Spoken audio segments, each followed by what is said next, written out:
Assalamualaikum warahmatullahi wabarakatuh. Selamat pagi. Ketemu lagi di APM Motor Channel. Dalam hal ini APM akan membahas tentang ciri-ciri daripada kopling aus, baik itu kopling yang seperti ini atau kopling ganda, mangkok ganda seperti ini ya. Oleh karena itu ikuti terus APM Motor Channel, mantap.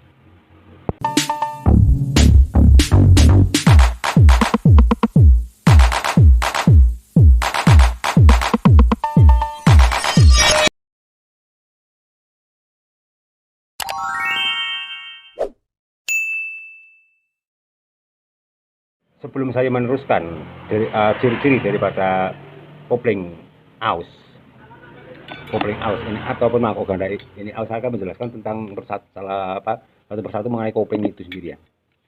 Apa itu sebenarnya kopling ini? Kopling ini adalah mempunyai peranan yang sangat penting dalam sebuah kendaraan, karena kampas ini merupakan penghubung atau pemutus putaran daripada mesin dengan gigi transmisi ya. Pada kondisi kopling yang baik dan bagus, itu akan membuat perpindahan transmisi menjadi lembut dan enak.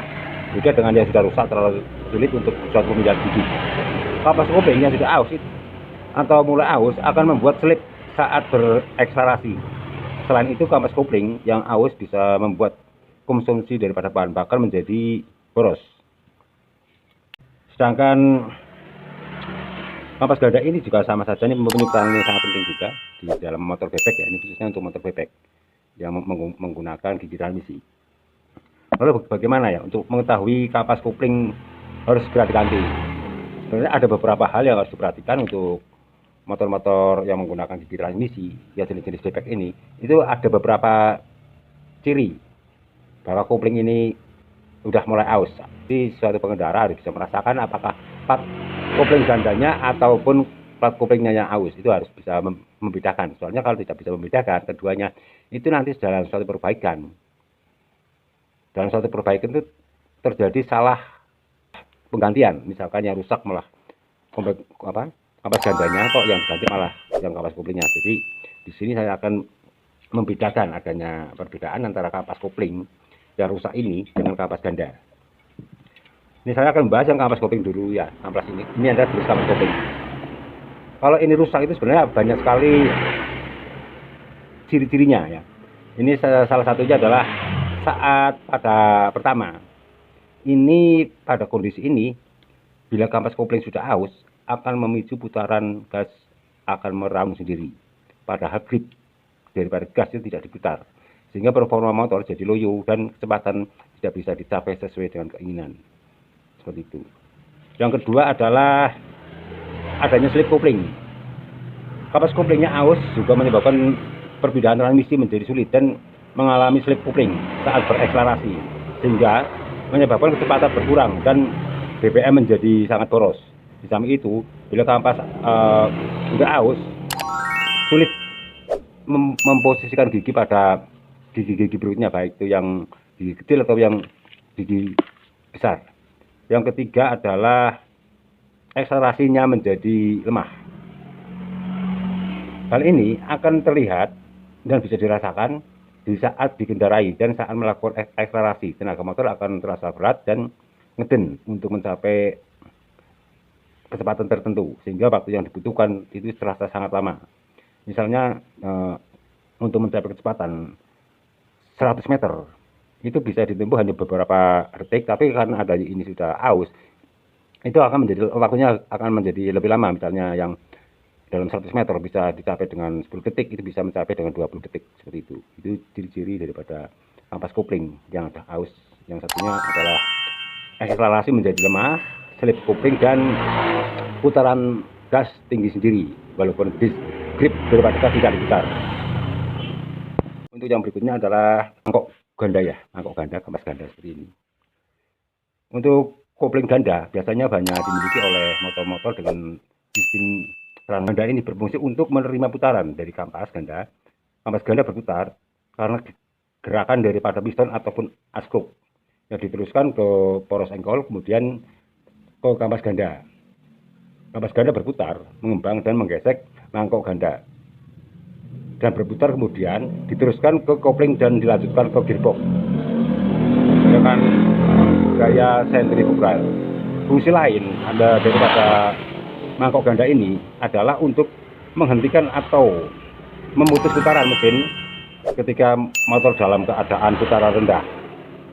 Pada motor bebek, kapas ganda ini perannya tidak jauh daripada kapas kopling pada motor umumnya. Kapas ganda termasuk ke dalam komponen sistem transmisi di dalam sepeda motor yang berperan sangat penting. Maka wajar saja bila kapas ganda ini mengalami suatu keausan sehingga menimbulkan berbagai masalah.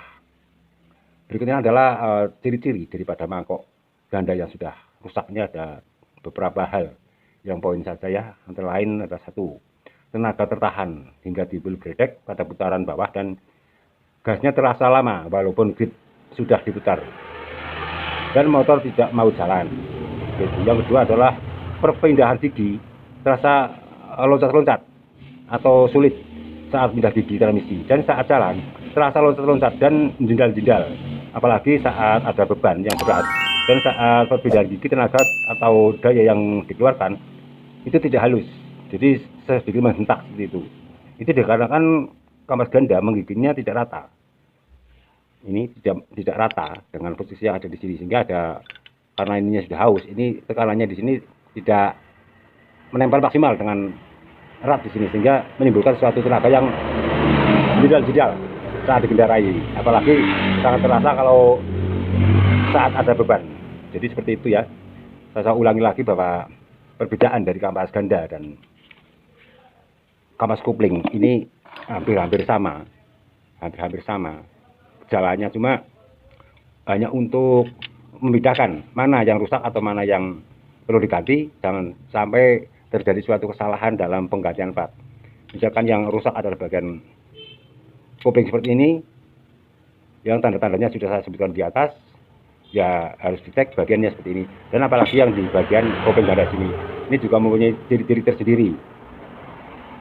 Ciri khas daripada kopling ganda yang udah habis ataupun udah aus, terkikis seperti ini yang bila saat dikendarai itu akan jindal-jindal pada saat ditanjakan itu, apalagi ada beban itu saat di jalan itu rasanya nyodol sendiri seperti itu. Dan gasnya terlalu lama karena di sini sudah aus, jadi untuk pergerakan daripada lemparan dari pesawat pada sentrifugal ini untuk mencapai titik nyentuh di sini itu lama, sehingga menimbulkan motor menjadi boros dan tenaganya tertahan seperti itu. Saya ulangi lagi ya dari depan ya. Ciri-ciri daripada kapas kopling itu 1 adalah putaran mesin tinggi sendiri saat digas, tinggi sendiri walaupun gas grip tidak diputar. Yang kedua adalah selip kopling. Nah, selip kopling di sini juga cirinya sama dengan adanya gas tinggi sendiri saat dikendarai, apalagi ditanjakan juga seperti itu. Yang ketiga adalah akselerasi lemah, sehingga tenaga motor itu akan loyo, tertahan dikarenakan ininya adalah yang sudah lemah atau akselerasinya sudah lemah. Saya kira itu saja untuk pembahasan mengenai perbedaan kerusakan ataupun perbedaan ciri-ciri dari kapas kopling ini dengan kapas ganda ataupun mangkok ganda. Saya kira itu saja.